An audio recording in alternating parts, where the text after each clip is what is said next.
નમસ્કાર મિત્રો, કેટલાક એક્ઝામ્પલ આપણે આગળ જોઈએ. 200 થી 700 વચ્ચેની કેટલી સંખ્યાઓ 15 વડે વિભાજ્ય છે? 200 થી 700 વચ્ચેની કેટલી સંખ્યાઓ 15 વડે વિભાજ્ય છે? તો મિત્રો અહીંયા આપણને સમાંતર શ્રેણી આપી નથી, તો સમાંતર શ્રેણી આપણે નક્કી કરવી પડે. કેવી રીતે જોજો અહીંયા. તો લખીએ સમાંતર શ્રેણી.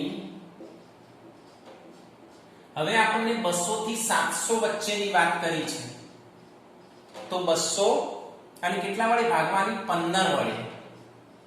અને 700, 200 થી 700 વચ્ચેની કેટલી સંખ્યાઓ 15 વડે વિભાજ્ય છે, એટલે બંનેને 15 વડે ભાગી જોવાના. આ રકમ છે. 15 એકા 15, 15 3 45, 5 વધ્યા. તો 5 વધ્યા એ આમાંથી કાઢી નાખવાના, કારણ કે વિભાજ્ય હોય તો શેષ વધવી ના જોઈએ. એટલે 200 માંથી 5 કાઢી દેવાની, જે શેષ વધી એટલે 195 થાય પહેલી સંખ્યા. પછી હવે બીજી સંખ્યાઓ શોધવા મહેનત નથી, 15 વડે ભાગવાની વાત છે, મતલબ 15 15 ઉમેરવાના. તો 210, આમાં 15 ઉમેરો એટલે 210, પછી 15 ઉમેરો 225. હવે છેલ્લી સંખ્યા છે 700, એને ભાગી જોવાના. 15 ચોક 60, 15 સગ 90, 10 શેષ વધી. અહીંયા 15 વડે વિભાજ્ય કહ્યું છે એટલે શેષ વધવી ના જોઈએ, તો 700 માંથી કાઢી દેવાની.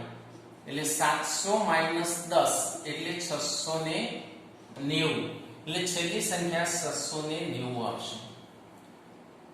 બરાબર ધ્યાન રાખો મિત્રો.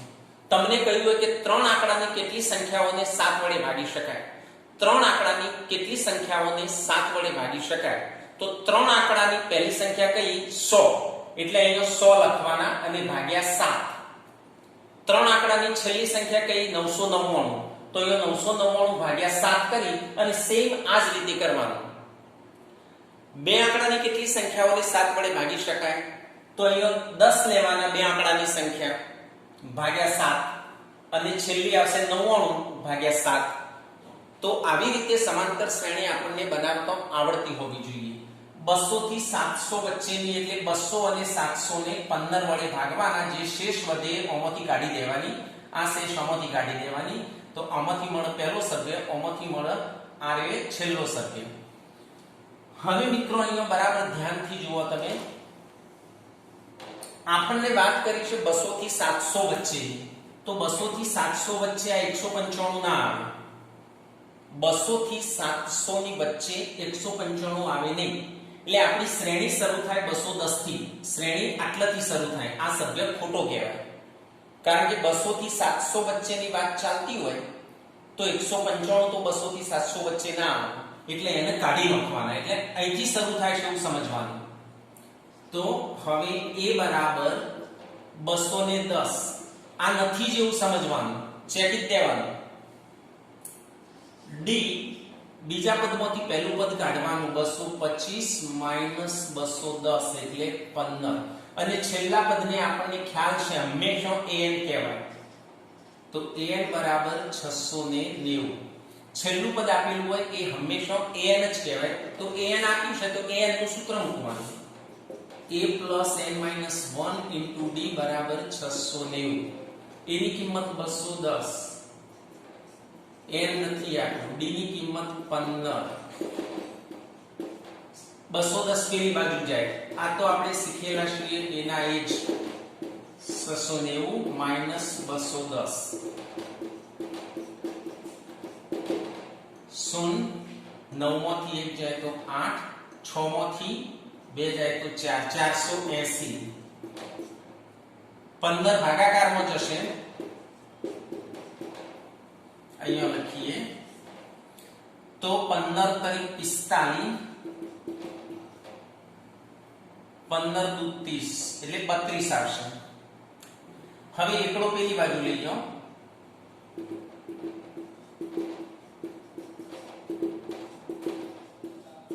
33. છેલ્લે લખી નાખવાનું કે આમ 200 થી 700 વચ્ચેની 33 સંખ્યાઓને 15 વડે ભાગી શકાય અથવા 15 વડે વિભાજ્ય છે.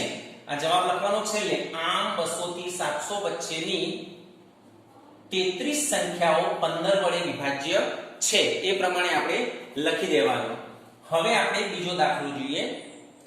n ના કયા મૂલ્ય માટે બે સમાંતર શ્રેણીઓ 9 7 5 અને 15 12 9 નો n મો પદ સમાન થશે? એટલે આ બે શ્રેણીઓ આપી છે, એમાં કયા નંબરનું પદ સરખું આવશે એમ પૂછ્યું છે આપણને.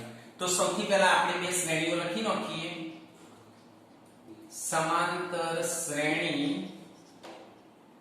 આ પહેલી 9 7 5 અને અહીંયા બીજી લખી નાખીએ સમાંતર શ્રેણી 15 12 9.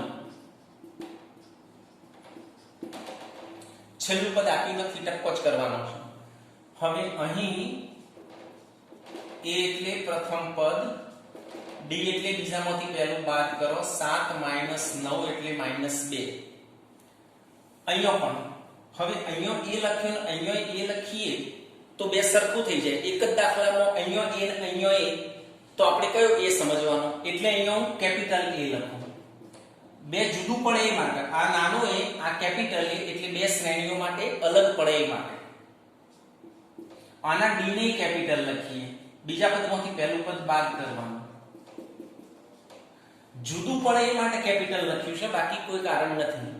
હવે તમને કહ્યું છે કે સમાંતર શ્રેણીનો આ બંને સમાંતર શ્રેણીનો n મો પદ સમાન થશે. કયું n મું પદ સમાન થાય?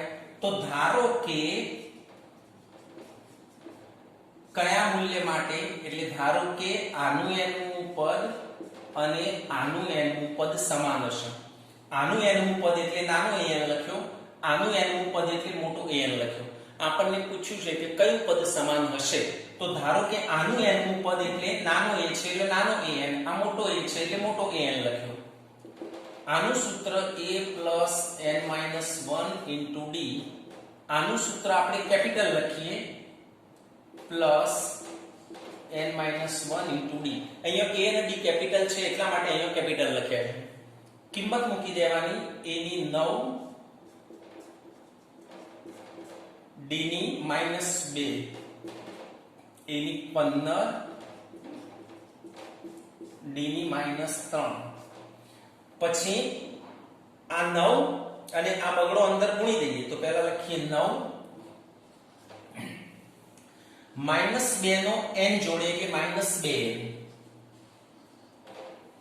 -2 નો -1 જોડે એટલે પ્લસ 2 કા 2, -2n જોડે ગુણાય એટલે -2n અને -2 -1 જોડે ગુણાય એટલે +2. અહીંયા પણ એવું છે.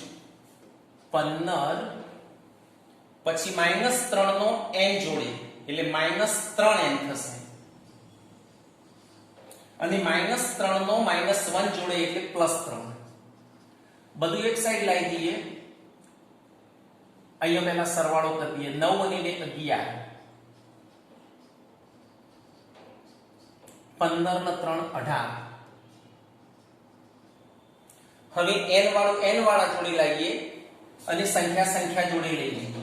તો -3n આ બાજુ લાવી દઈએ એટલે +3n થઈ જાય. 11 ને ત્યાં લઈ જઈએ એટલે -11. -3n હતા આ બાજુ લાવ્યા એટલે +3n થઈ જાય.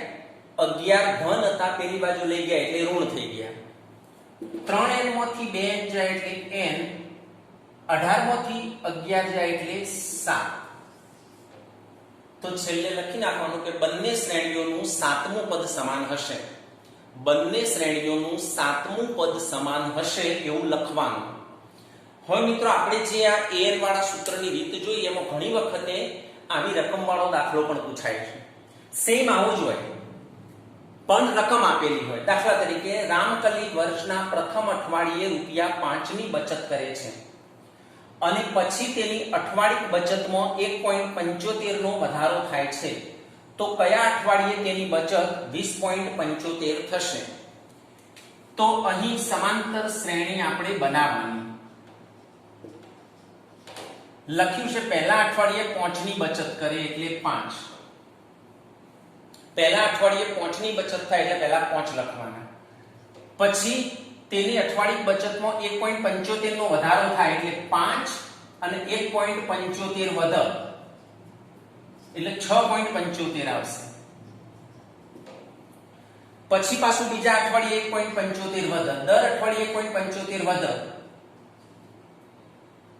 8.50 8.5 લખીએ તો ચાલે. અને છેલ્લે અઠવાડિયે એની બચત 20.75 આપી છે. તો પહેલા અઠવાડિયે 5 એટલે 5 લખવાના. પછી 1.75 વધે છે એવું લખ્યું છે, 1.75 નો વધારો થાય તો 5 માં 1.75 ઉમેરી દેવાના એટલે 6.75. પછી પાછો 1.75 વધે તો આવી રીતે દર મહિને 1.75 વધે જાય. પણ આપણે 2 3 ઘટક લખવાના અને છેલ્લા અઠવાડિયે એની 20.75 આપી છે એટલે 20.75 છેલ્લું ટપકો ટપકો ટપકો કરી લખવાનું. હવે આપણે જેમ ગણતા હતા એમ અહીં a બરાબર 5, d બરાબર બીજા પદમાંથી પહેલું પદ બાદ કરો 1.75 અને છેલ્લા પદને an કહેવાય, ખબર છે આપણને 20.75. an આવ્યું તો an નું સૂત્ર મૂકવાનું a n - 1 * d 20.75. એની કિંમત 5, d ની 1.75 20.75. સૌ પહેલા 5 પેલી બાજુ જાય એટલે 20.75 - 5 એટલે 15.75. આ ભાગાકારમાં લઈ જવાનું 15.75 ભાગ્યા 1.75. પોઈન્ટ કાઢી દેવાના. 15.75 માંથી નીચે 100 લખાય, પોઈન્ટ કાઢો એટલે 1.75 માંથી પોઈન્ટ કાઢો એટલે ઉપર 100 લખાય. ઓનો પોઈન્ટ કાઢ્યો એટલે નીચે 100 લખ્યા, ઓનો પોઈન્ટ કાઢ્યો એટલે ઉપર 100 લખ્યા. 100 ઉડી જાય. હવે 15.75 ભાગ્યા 175, 1575 ભાગ્યા 175, 175 ગુણ્યા 9 કરીએ તો 9 પંચું 45, 9 સિત્યુ 63 ને 4 67, 9 કા 9 6 15 એટલે 9 ભાગ ચાલશે. આ ઉડી જાય એટલે 9. मतलब n - 1 बराबर 9 आया तो n बराबर 9 + 1 એટલે n बराबर 10. તો લખી નાખવાનું કે 10મા અઠવાડિયે તેની બચત 20.75 રૂપિયા થશે.